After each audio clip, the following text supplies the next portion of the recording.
Садыр Нуркожоевич, Ак-Ордо эли сизге кайрылуу жасап жатабыз.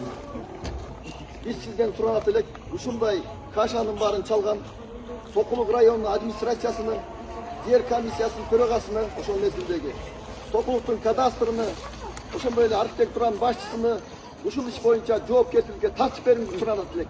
Ушул баарына сабак болсун.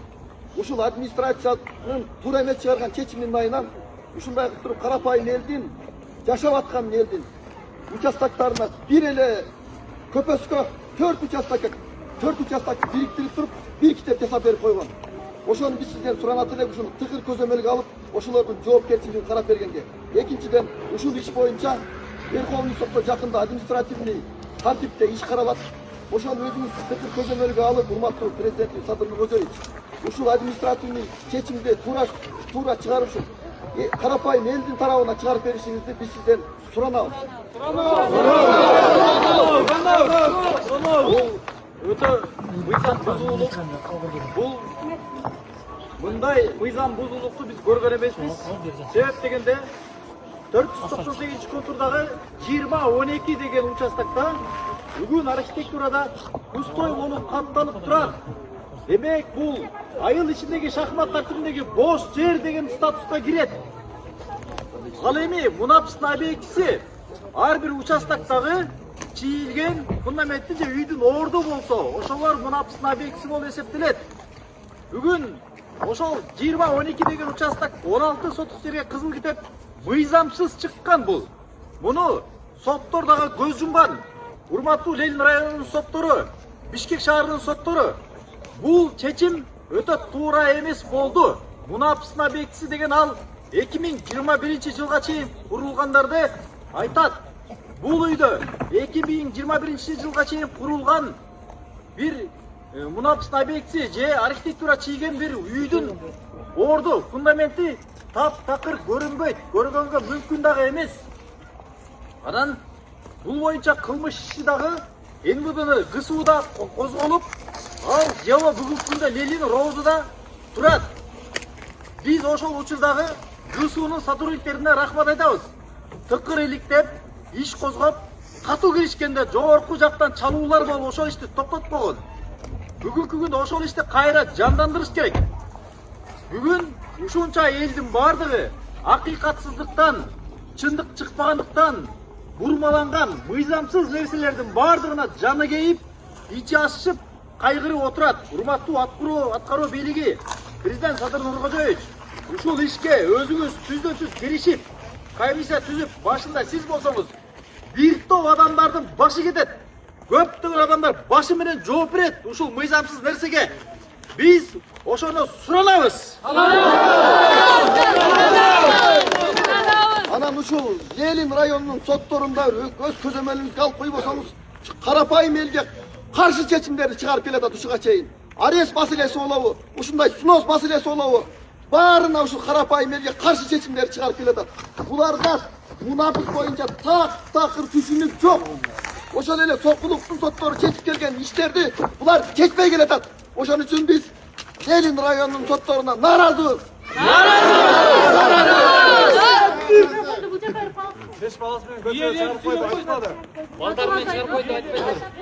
Садыр Нуркожоевич, биздин айылыбыз жерчилерге бир участокты 2-3 кишиге саткан жерчилерге чара көрсөтүп коюшуңузду өтүнөт элек.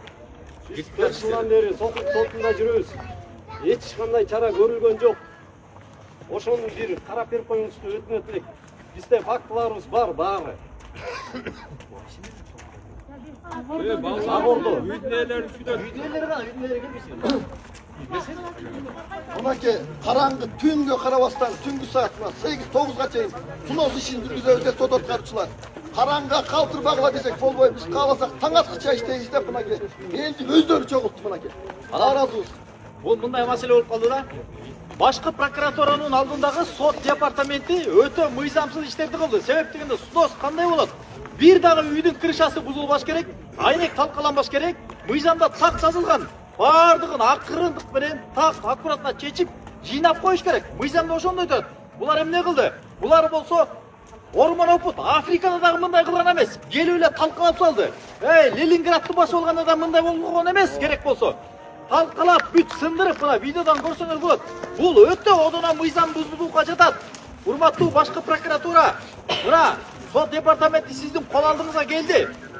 Ушундан баштап мыйзамдуулукту сактабасаңар, бул акыр аягы жамандыкка алып барат. Мындай иш болбойт. Прокуратура деген бул эмне? Прокуратура деген көзөмөл органдары. Көзөмөлдөп эле көзгө илбей мыйзамды одона бузуп салды.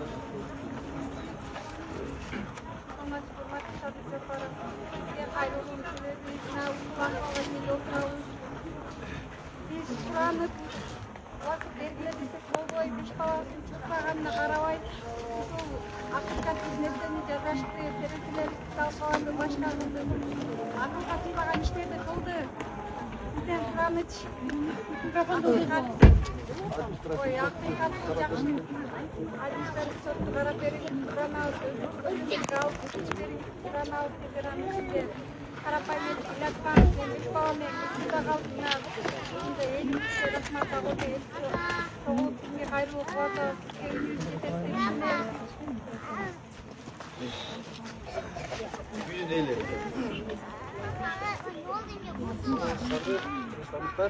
Биз ушул бүгүн болуп аткан жаңылыктын ээлери болобуз.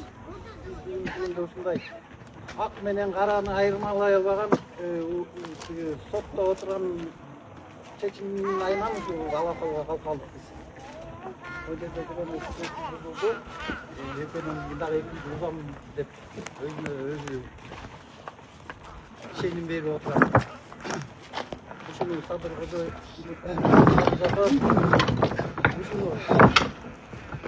ушундай акмактардан көзөмөлдө бериштерди өтүнөбүз. Общий жана суранабыз. Да, вперед. Вперед.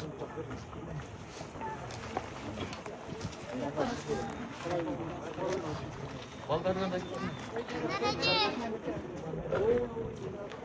iş boyunca bizde mizan çıkan da.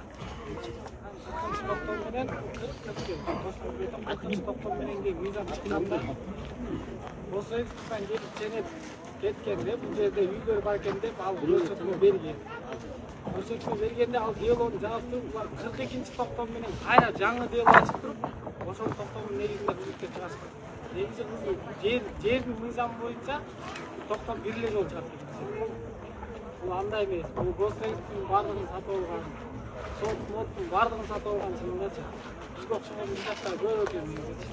Ушуларды өзүңүз алып, жогорку бийлик жакшы карап берип коюңуздарга суранабыз. Саламатсызбы, урматтуу Садыр Кожоевич. Мына бизди балдарыбыз менен чыкыратып, мына көчөдө калдык. Үйлөрүбүздүн баардыгын көчүрүп, бешилердин баарын чыгарып салды.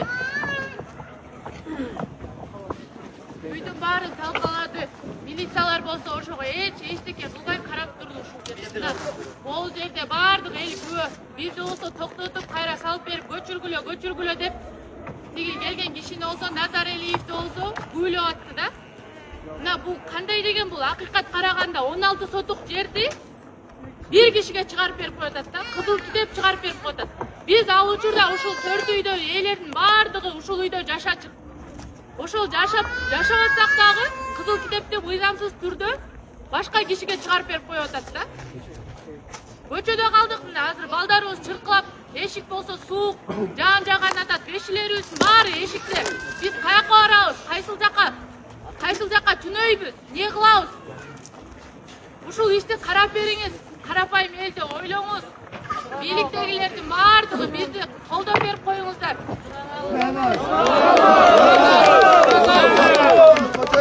Сот аткаруучулардын аткарган иштерине мыйзамдуу баа берсин генеральный прокуратура. Ушулардын ар бир кылган кыймыл аракеттерине мыйзамдуу баа берилиш керек. Ошон үчүн биз сизден Ак Ордо эли жалпы барыбыз сизден суранабыз.